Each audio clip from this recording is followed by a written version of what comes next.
Welcome back, folks. The American Immigrant episode number five.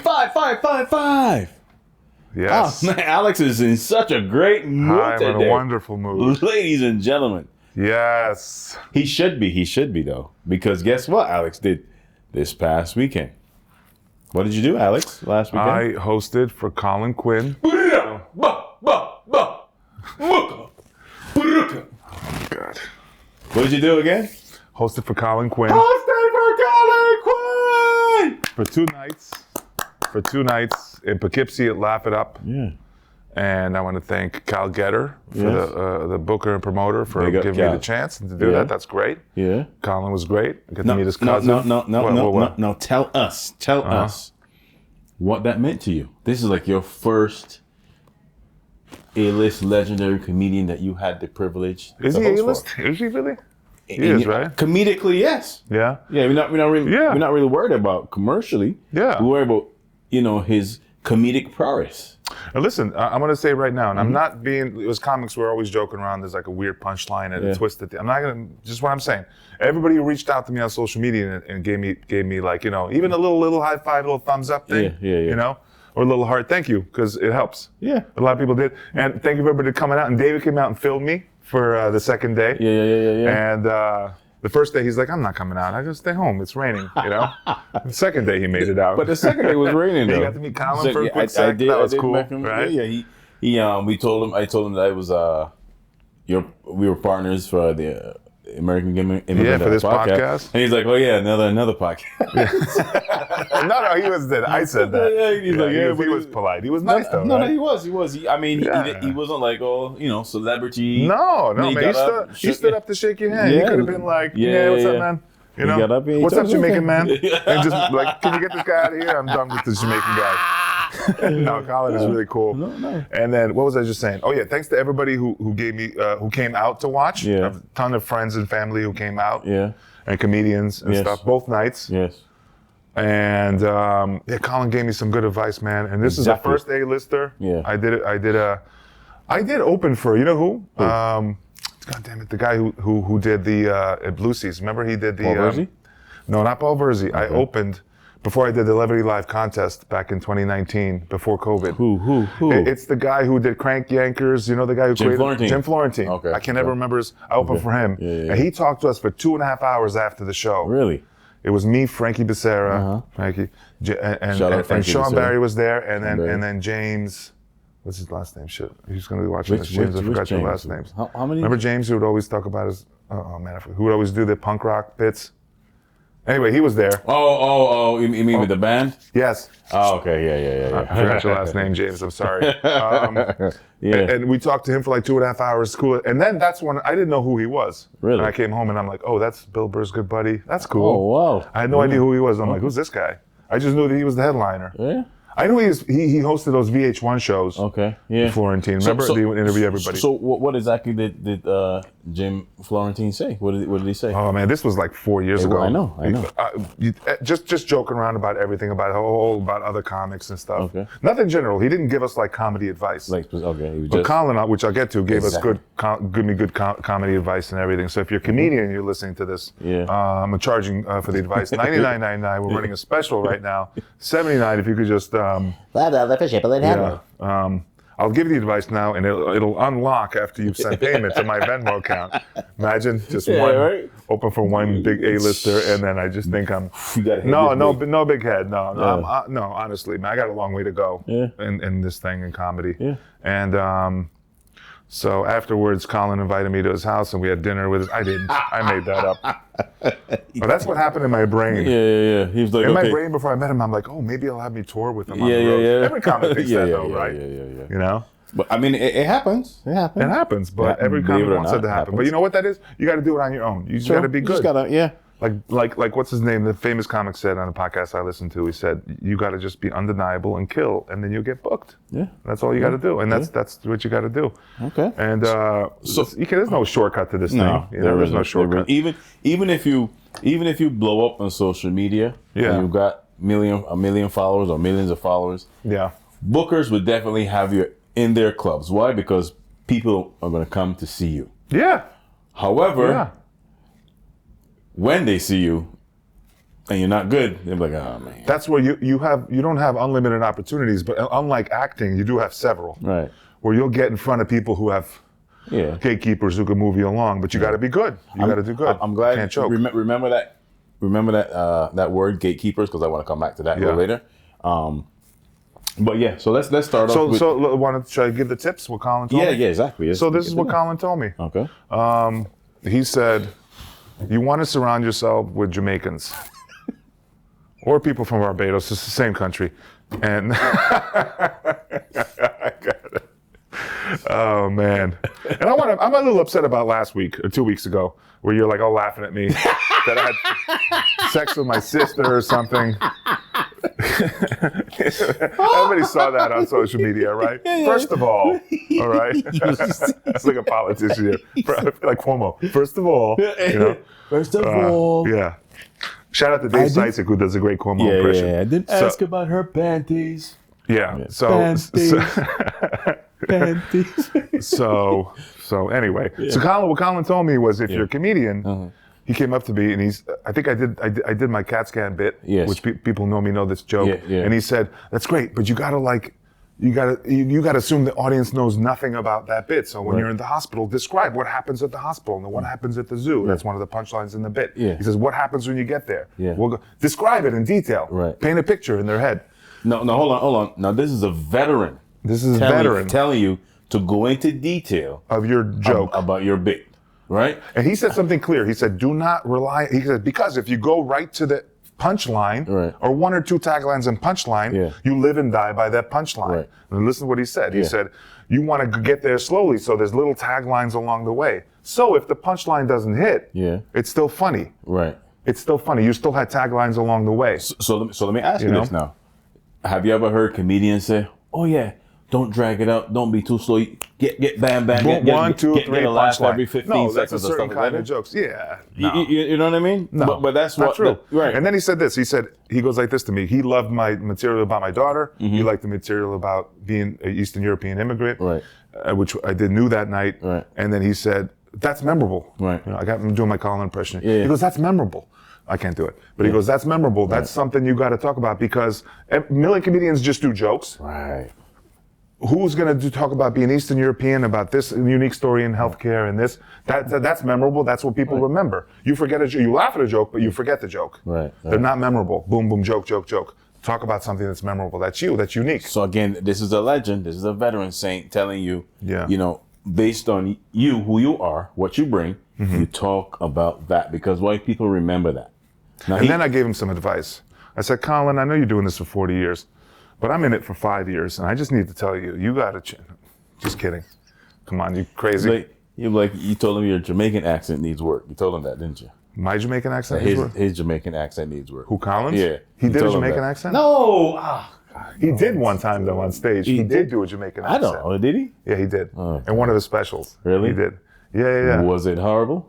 It was very short. It was quick. Was it like Shane Gillis on Saturday Night Live? Father Lawrence. What'd you think of his accent? The whole sketch. Hush child. He's like hush child. The whole sketch was funny, right? Because in that particular incident, it wasn't going for accuracy on the accent. The whole setup of the sketch was funny, based on a video that went viral. You do know that, right? That sketch was based on a video. A lot of people didn't know that. Yeah, I didn't know that until you told me. Yeah, because there's a video with the actual guy singing because he's doing it in a dancehall reggae style. Under the blood, basically under the blood, right? So it sounds like a dancehall song, but it's do that again. Do the rhythm under again? the blood. Me say me under the blood, under the blood. Jesus Christ. Jesus, that hurt me doing it. That hurt me doing it. Jesus, don't cover me. That was hard to do. Under the blood, me say under the blood. Can we edit that out? Anyway. Don't leave that in, please. But I like the way that Saturday Night Live captured that particular moment. Yeah. Because that was funny. Then he was like, "You see, family, church is church," and then all of a sudden he broke into this. Yeah. accent. And listen, that was hilarious. It was hilarious. I had to write down what Colin told me, and the other. Oh wow! You know what he told me? What else? I don't know. Can I? He said and now people are listening to that advice, and that's not what he does. He doesn't really talk specifically about his family. are about his memorable, about stuff. Well, no, because he's 40 years into the game. Right. But you know what he told me? What? And I told you this. He said, if I had to do it all over again, I would do it that way. I would do it about personal, make memorable bits about my life or about things that happened to me. Because his thing is more history. Right. He goes into, it's really history, politics, right. and how it relates to living in New York, right. Brooklyn, and how New Yorkers. He makes fun of the whole New York vibe and how we're different than the rest of the country, how it relates to history. And like pop culture. Because he did some brilliant stuff. He mixed with Shakespearean language with what's happening now. Yeah. With like some really up-to-date slang. And he told me if he did it all over again, he would do it the way he's telling me, which was memorable bits. Wow. That is pretty interesting. You know, when you think about it, there are those comics like Attell, who you don't know anything about him. He doesn't talk about anything. Right. It's just, but you have to, if you're going to be like Attell, you got to have perfect. He's a murderer, though. Perfect murdering jokes. He is a murderer. Like every 15 seconds. So if you don't have perfect murdering bam. jokes, you got to be. Now who can do that? Who has that quality, that skill set? Right. You know, if you can't do that, you got to have good stories about you. Yeah. Memorable stories. I mean, I do some stories, some bits. He has Jamaican. He's got stories about back in the old day, in the old country, he's Jamaica. He's trying to get me back so bad for that last Slovak bit. He's trying. But this is what I do. He's realizing that. Driving here, I got so mad when I saw that skit. I was driving when I pulled over. I was like, well, I went like this. Well, there's more people in Slovakia than Jamaica, so fuck the Jamaicans. You know, there's more of us. 5 million Slovaks. It was like 3 million Jamaicans. I got all mad. My brain was like, what are you doing? What are you getting mad at? Who are you getting mad at? They didn't even do anything to you. I'm like, you're not even mad at the Jamaicans. I'm mad at one guy from Barbados. I was like, who do you think he is? Who do you think he is? I'm from Europe. I'm cultured. That went through my head. I'm from Europe. How dare he? Stinger.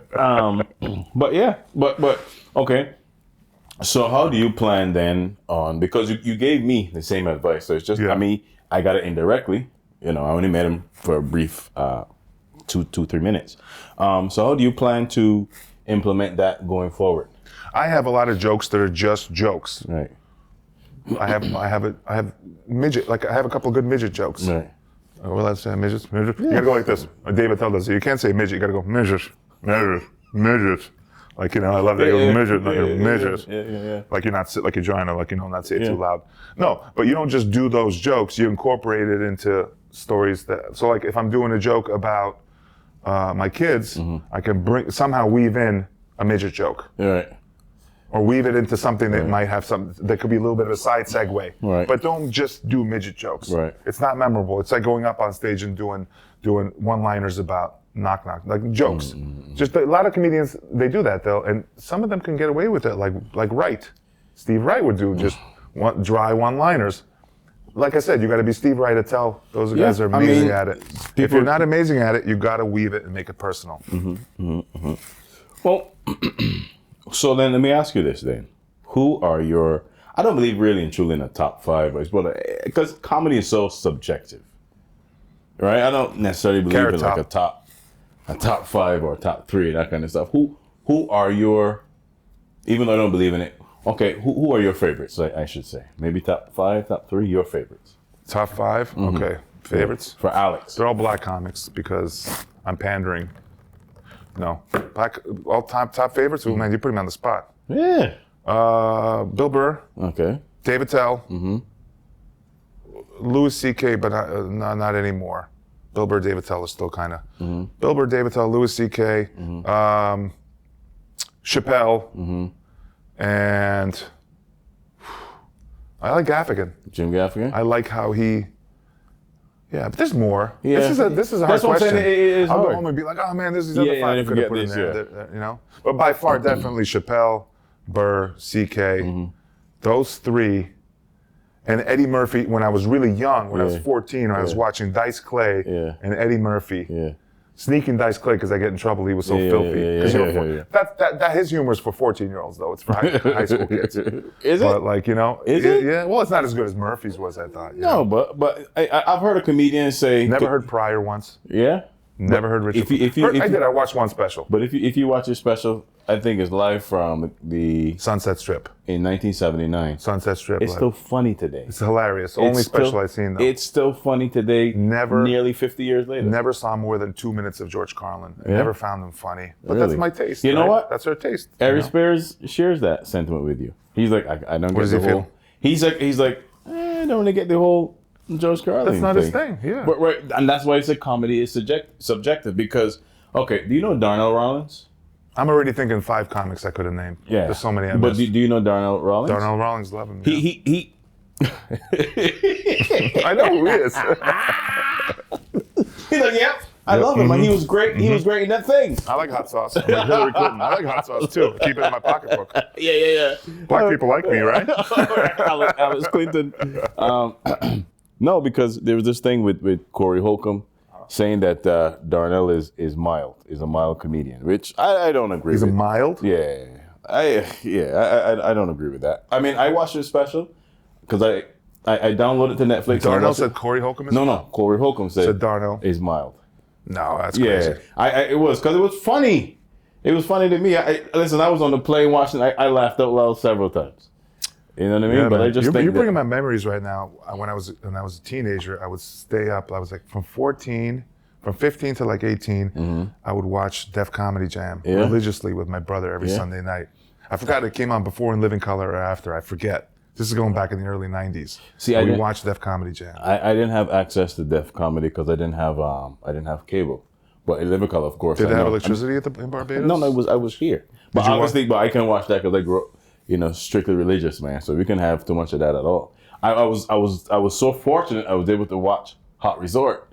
It had titties in it. You know what I mean? I remember I got the. I like how you have to act out. Titties. I got the VCR. And I got the tape. I knew it had boobies in it. So I tried to watch breasts, it. Breasts, you can say. He won't have to beat that out. Breast. You got to beep out titties. I think so. Oh my man, breast. Just say breast. So it had some tickle bitties. You're not gonna.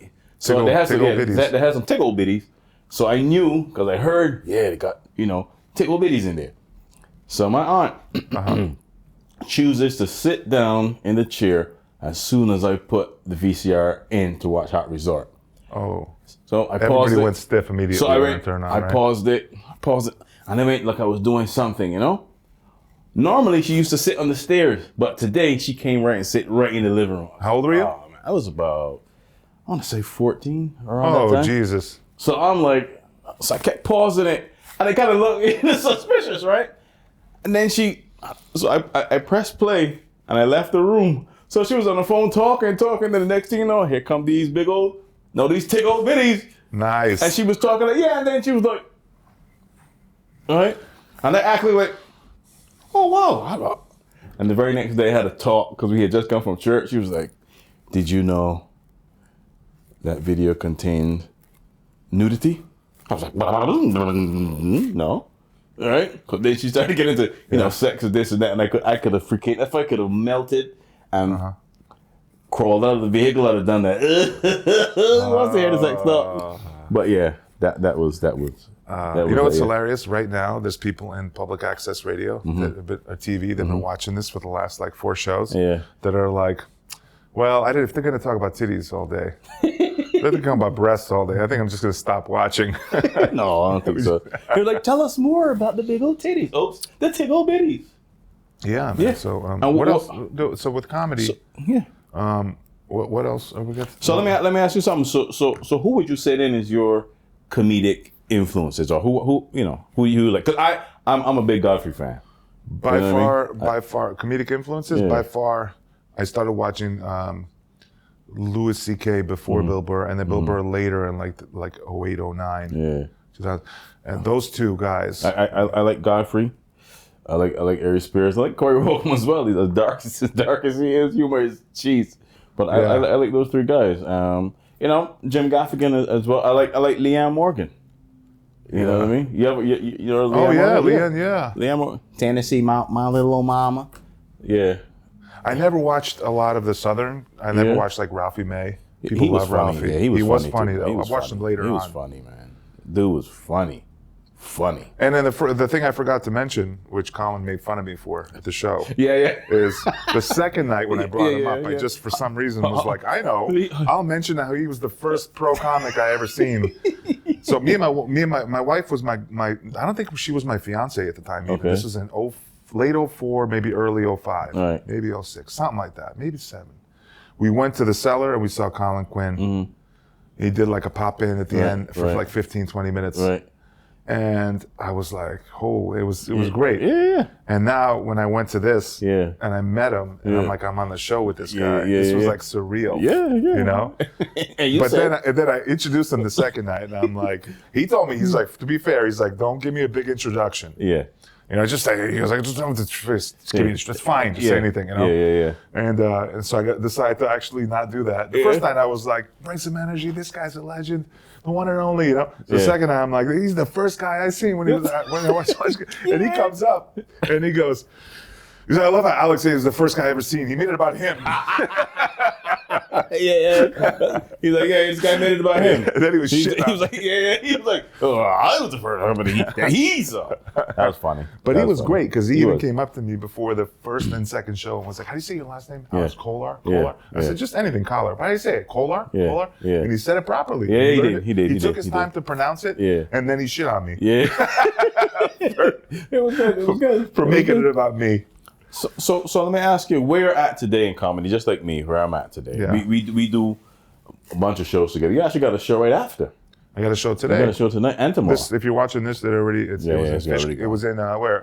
In Newburgh and in Newburgh and Toasted. Toasted, yeah. For And Gilbert Hernandez, shout out. And tomorrow is Rhino. Tomorrow I got a show at Rhino Comedy Club, you know, and what else? Yeah. But I mean, okay, so I'm saying where you are now, given the advice Colin gives you, you think once you implement that advice, you know, in terms of getting better, because the overall goal is to what? To be what? And there's more advice he gave me. Right. So I hate to interrupt you, but he told me, Got we your- were talking got your light about, on, yeah. my light is on, he told me, he goes, how many times you getting up? He's sitting there, he goes, how many times you get up? And I go, well, if I got a show, like this week I got 2, I'll do 1 open mic. Mm-hmm. But if I got 1 show, I'll do like 1 or 2 open mics. If I got no shows, I'll make sure I try to open mic twice. Yeah. Not once. Right. You know? And he was good. But you remember, he goes, writing is more important. You know? Wow. He goes, writing, you want to write more. Getting up is good, but writing, make sure you're writing. Writing is more important. Because you know- Now, but that means he's already, now if you're listening to this and you're 1 year in, no, you need to open mic and write. Right. But me and Dave, David's doing it a while. I'm doing it for almost 6 years. I'm comfortable on stage. Yeah. I need to open mic if I have something to say, work out material, not for the sake of being comfortable on stage. Correct. Which you need to do the first 0 to 3 years, maybe you would say. Right? Well, it Something depends like that. on your level of comfortability, because there's some Yeah. people that get comfortable right away, and there's still some people been doing it 10 years and still nervous. Oh, I've seen people comfortable year 1 with 0 material. Right, which is They hilarious. look like Dave Chappelle comfortable on stage. I'm like, son of a bitch, how come I can't be that comfortable? Right? They come up there, they're like leaning on a stool, Yeah. like, let me tell you a story. It's horrible. They're not funny. But they're comfortable. They're like 2 months in. I've seen people concentrate, like, say it's the mic, they hold the mic like this. Yeah, so this goat, and you're like, what? But you're just holding the mic, yeah, so this goat, my girlfriend. You're like, oof. But yeah, he said writing is more. How much time do we got, Terrence? 5 minutes? Oh, okay. Jeez, I know that We was have gonna 5 fly, minutes but left. yeah. So he said writing is more important. That's, and he's right. Write out the bits. Yeah. You know. I mean, I started, because I used to have notes on my phone, but when I start to physically write your jokes out, you see them, you kind of remember them better, and then also too, it makes it better. You could improv in the moment, add something to it. You know what I mean? So I got my book that I write. So I started. If we mentioned this in the first or second podcast, I started as an actor. Yeah. I was an actor from 09 to 14 for 5 years. Yeah. I would study part-time in the city. I go every week to the city, and I took a class every week with the same guy, Michael Beckett, who learned under Bill Hickey. And Bill Hickey is the one who taught Al Pacino how to act when he was young. Yeah. And this guy, Michael Beckett, who's still there in HB Studio, he taught me how to act. And he told me that when you sit down to write, how much time you got? Got 4 minutes. Yeah. When you sit down to write, something else happens in your brain. You access a part of your brain when you're using your right hand, or if you're left-handed for writing. Yeah. And it goes into that creative part of your brain. Yeah. And it's different than writing on a keyboard. It cannot be replicated. And he had a student that was arguing with him. Saying, no, I use my keyboard because I can type much faster than I could. I think too fast for my own hand. And he goes, you're not listening. He said, you gotta, you gotta write with your hand. We've been doing it for thousands of years. Yeah. And if you're going to do your phone or talk to text, it's not the same. Yeah. You can work out the bits. And things, right? When you sit down with that notebook, you're like, nothing's going to happen.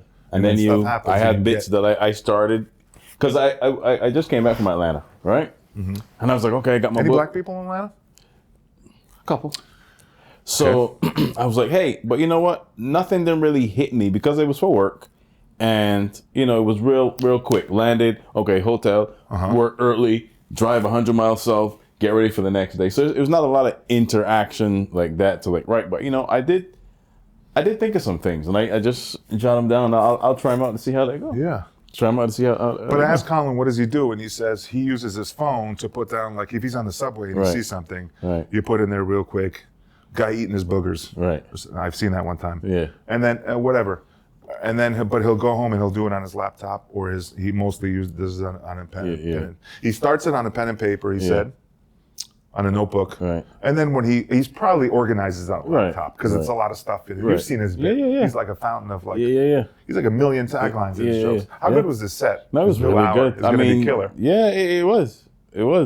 So, I mean, to see it, you're like, okay, this is how it's done. And meanwhile, as a comedian, you're looking to see, okay, how did he segue from this to this, kept this and kept going and kept the audience engaged. It's all beautifully connected, right? And for me now, I'm like, okay, how do I do that for me? All right? Do I then take his advice to you and elongate a bit, because there are many little, pockets of this and that here. You know what I love about comedy though? I wanted to say this so badly. I've been thinking about this all week. He does it like that. Most people segue into stories, into beautiful bits, and they weave it all together, or they beautifully segue into another story. But yet there's these guys like Dave Attell who's just like, who'll just be talking. And he'd be like, you ever have a pillow fight with a baby and realize, what does he say? He goes, you ever drop acid and have pillow fight and realize you're holding a live baby, And he'll just go randomly somewhere else and he'll get a big laugh. Right. And do that too, but you gotta be so good at it. But that's why I say comedy is so broad.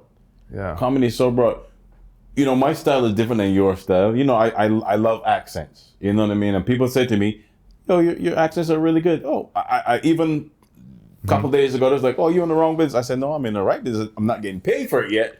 Like that I could just do this exclusively. Yeah. But, I'm a big accent guy. You know what I mean? I got islands and Africa and Europe and whatever else I can. Everything's Scottish, Irish. It's almost over. It's one minute left. This is wrapping up, guys. Remember I told you we talk exclusively about comedy. We always talk about comedy because comedy is what we do. But this has been, episode 5, man. This is pretty quick. You sure this was 30 minutes, man? Jeez. Yeah, it is. He's not lying to us. It's 30 minutes. Wow. But anyway, I am David Beckles Jr. Follow me on Instagram at BlackRockDave. I'm Alex Kolar. Follow me at Big Alex Comedy, and follow our podcast. Yes, at American Immigrant Podcast. And lastly, our email. What is it? I don't even know my email. Good. I don't know. American Immigrant Podcast at gmail.com. Oh, okay, there we go. All right, good. Thank you.